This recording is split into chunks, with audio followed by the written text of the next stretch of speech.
Good morning mga anglers. Ayan, nag-session tayo na fishing session tayo. Naka-timing tayo ng tangigi. Ang laki. Nasa mga 15 kilo siguro yan, mga master. Yan, sobra 15 kilos to. Sobrang laki mga master. Gamit kong ano to, gamit kong rod, yung lure killer popping rod na ano to, 9 feet. Tapos tungkon ko, ang line ko 60 lb G-braid. Tapos itong ano ko, kalimutan ko pangalan nito, ang reel ko,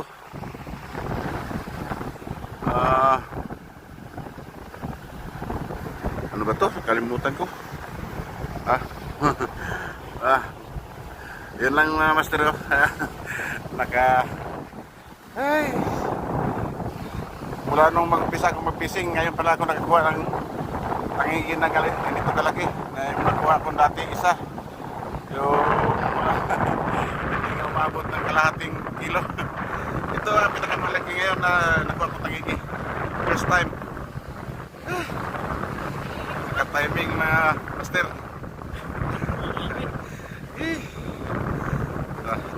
Mga 15 kilos siguro suba. Supra siguro 15 kilos. 20 na kapin. 20 na kapin. Grabe katako ba? May lang abot man niya akong line, pero wala niya akong little line, wala niya maputol ba?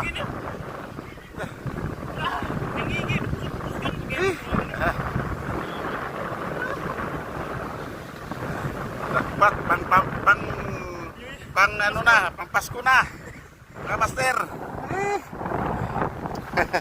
Ang lakas ng hangin, nagsaglit na ako mag-fishing.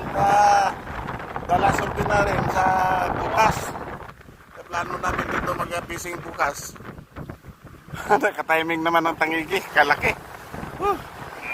Sobra siguro, sobra 15 o... 30 taon mas yung gusto. Ha? Wala ra siguro. Timbang ko na tunaw niya. Ako madaw. Ay, mga master! Maagang pamasko. Anong oras pa lang ngayon? Parang alas 7 pa lang, may get. Alas 7, 25, 26.